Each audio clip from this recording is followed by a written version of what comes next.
হনুমানজির যত শক্তিশালী মন্ত্র রয়েছে তার মধ্যে হনুমানজির বীজ মন্ত্র হল অন্যতম এবং প্রবল শক্তিশালী। এই বীজ মন্ত্রের মধ্যেই সকল মন্ত্রের অন্তর্নিহিত শক্তি আবদ্ধ রয়েছে। এই বীজ মন্ত্র নিত্য পাঠে ভক্তের ওপর বজরংবলীর কৃপা সর্বদা বজায় থাকে। হনুমানজি সেই সকল ভক্তদের রক্ষা করে যে কোনো বিপদ আপদ সংকট থেকে। তার সঙ্গে এই মন্ত্র জপ করলে সকল প্রকার নেগেটিভ শক্তি, কুনজর, শত্রুদের বাধা উপদ্রব কমে যায়। তাই এই মন্ত্র সকাল সন্ধ্যা পাঠ করবেন। যে কোনো মঙ্গল এবং শনিবার থেকে এই মন্ত্র পাঠ করা শুরু করবেন। 108 বার এই মন্ত্রে জপ করবেন। মন্ত্রটি ছোট, বেশিক্ষণ সময় লাগবে না। খুব কম সময়ের মধ্যে আপনারা 108 বার জপ করতে পারবেন, শ্রবণ করতে পারবেন।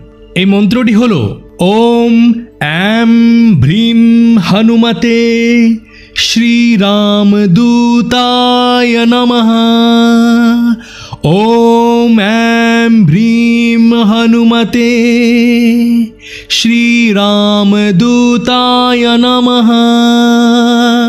এইভাবে 108 বার জপ করবেন। এই ছোট্ট ভিডিওটি ভালো লাগলে অবশ্যই লাইক, শেয়ার, কমেন্ট করে সাবস্ক্রাইব করে নেবেন জয় হনুমান চ্যানেলটি। ধন্যবাদ।